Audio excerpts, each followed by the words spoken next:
प्यारे बच्चों, आज आपको एक बहुत पवित्र मास रमजान के विषय में बताना चाहती हूँ। रमजान का अर्थ क्या है? रम जान यानी रमन करना, रम जाना। किसमें रम जाना?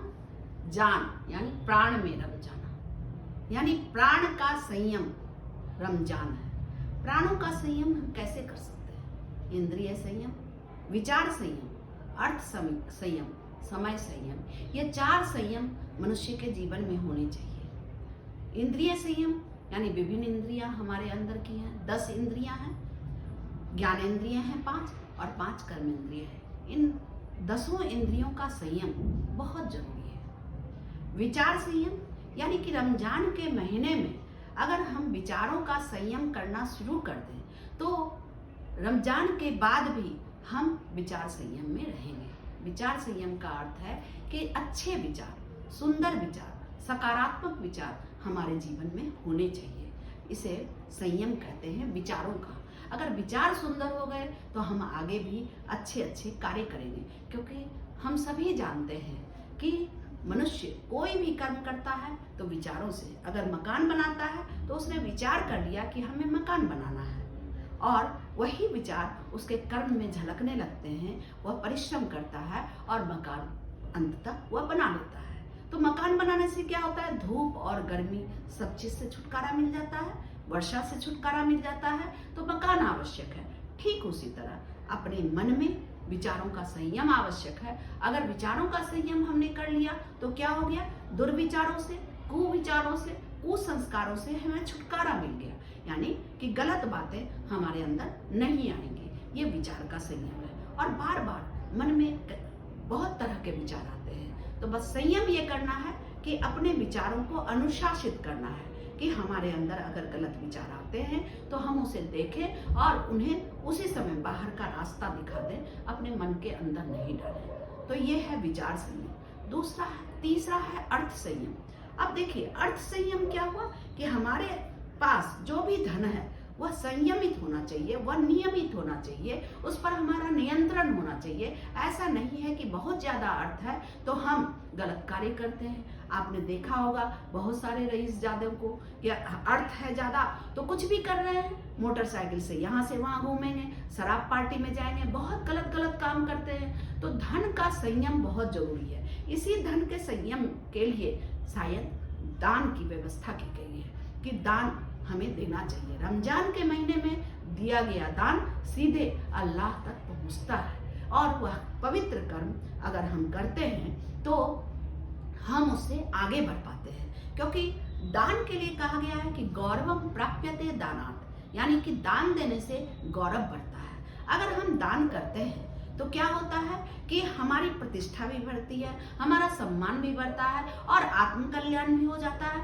लोक कल्याण भी हो जाता है। यही 2 चीज तो मुख्य है रमजान के महीने में, कि आत्म कल्याण करिए यानी संयम करिए। हर 4 संयम बहुत जरूरी हैं जो मैं बताते जा रही हूँ आपको, कि इन चारों का संयम फिर से मैं याद दिला देती हूँ आपको। इंद्रिय संयम, विचार संयम, अर्थ संयम और समय संयम। अगर ये 4 संयम हमारे जीवन में हैं तो समझिए कि रमजान सार्थक हो गया। रोजे सभी रखते हैं, लेकिन रोजा तभी सार्थक होगा जब इन 4 चीजों का हमने संयम कर लिया, और पूरे वर्ष भर क्या, पूरे जीवन भर इन 4 चीजों पर हमारा नियंत्रण सध गया। तो समझिए कि रमजान का महीना हमारे लिए सार्थक हो गया। और जो अल्लाह हमारे अंतर में बैठे हुए हैं, परमेश्वर की तरह बैठे हुए हैं, ऊपर हैं, नीचे हैं, आगे हैं, पीछे हैं, हर तरफ हैं। उपनिषद कहती है कि ब्रह्म एव पृष्ठतः, ब्रह्म एव पुरतः, ब्रह्म एव पश्चात, ब्रह्म एव उत्तरतः, ब्रह्म एव दक्षिणतः, ब्रह्म एव पश्चिमतः, यानी कि ब्रह्म, पर ब्रह्म परमेश्वर जिन्हें आप अल्लाह के रूप में मानते हैं, हम मानते हैं, तो वो परब्रह्म परमेश्वर के रूप में है, और वो हमारे उत्तर, दक्षिण, पूरब, पश्चिम, ऊपर, नीचे से हर तरफ है। तो हमें परमेश्वर के साथ रहना है। इस रमजान के महीने में एक अभ्यास करना है। वस्तुतः रमजान का महीना एक अभ्यास का महीना है कि आप इतना अभ्यास कर लें कि सारे साल आप वैसे ही रह पाए। क्योंकि एक महीने का अभ्यास कठिनतर अभ्यास होता है कि दिन भर पानी भी नहीं पीना, दिन भर आपको गलत काम नहीं करना, दिन भर गलत विचार नहीं करना। तो इस तरह से ये अभ्यास जो है ये बहुत बड़ी चीज है। और अभ्यास जब आ गया तो कहते हैं रसरी आवत जात ते शिल्पय परत निशान, क्योंकि रस्सी क्या करती है, बार बार शिला पर डाली जाती है, फिर उसके बाद बार बार आती है जाती है, और कुएं से हम पानी भरते हैं, लेकिन रस्सी जो बार बार आती जाती है तो पत्थर पर भी निशान पड़ जाते हैं। तो ठीक मन रूपी पत्थर पर हमें अगर संयम का ताला लगा दिया तो सोच सकते हैं क्या होगा कि आगे से चाबी तभी खुलेगी जब सकारात्मक विचार हमारे अंदर आएंगे, नहीं तो चाबी न खुलने वाली, ऐसा अपने मन में विचार कर ले। तो ये है आपका क्या, अर्थ संयम। अर्थ संयम मतलब धन जितना भी आता है उस धन में से कुछ प्रतिशत आप दान के लिए निकाल दीजिए। पहले भी ऐसा होता था कि दान के लिए कुछ निकाला जाता था। आज के समय में जितना हम कमाते हैं कहते हैं मेरी मर्जी, मेरा धन, मेरा ये नहीं।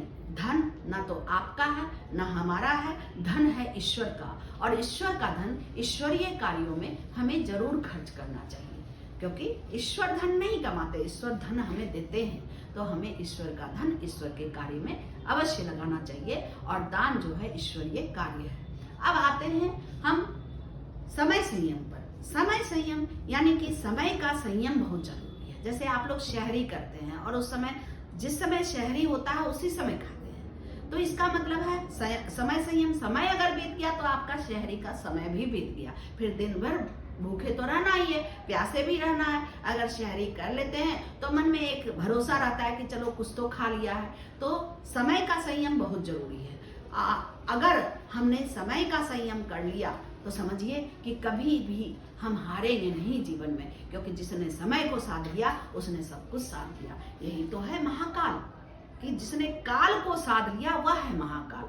तो अपने अंदर काल को जीतने की क्षमता तो हमारे अंदर नहीं है, लेकिन काल को वश में करने की क्षमता हमारे अंदर कब है, जब छोटा छोटा समय हम अपने लिए बचा लें कि हाँ इस टाइम में हमें ये करना है, इस टाइम में ये करना है। तो कहते हैं time and tides waits for none, कि समय और लहरें किसी की प्रतीक्षा नहीं करती। तो बच्चों यह ध्यान में रखिए कि अगर हमने समय को संयमित कर लिया तो समय से विद्यालय आएंगे, समय से पढ़ाई करेंगे, समय से विद्यालय से जाएंगे, समय से खाना खाएंगे, हमारा स्वास्थ्य भी अच्छा रहेगा और सब कुछ अच्छा रहेगा। जब मानसिक स्वास्थ्य रहेगा तो शारीरिक स्वास्थ्य अपने आप हो जाएगा, और जब शारीरिक और मानसिक स्वास्थ्य अच्छा होगा तो आत्मिक स्वास्थ्य भी अच्छा होगा। क्योंकि आत्मिक स्वास्थ्य यानी अपनी आत्मा से इन चारों चीजों पर हम नियंत्रण शुरू कर दें रमजान के महीने में, तो मैं समझती हूँ कि रमजान आप लोगों को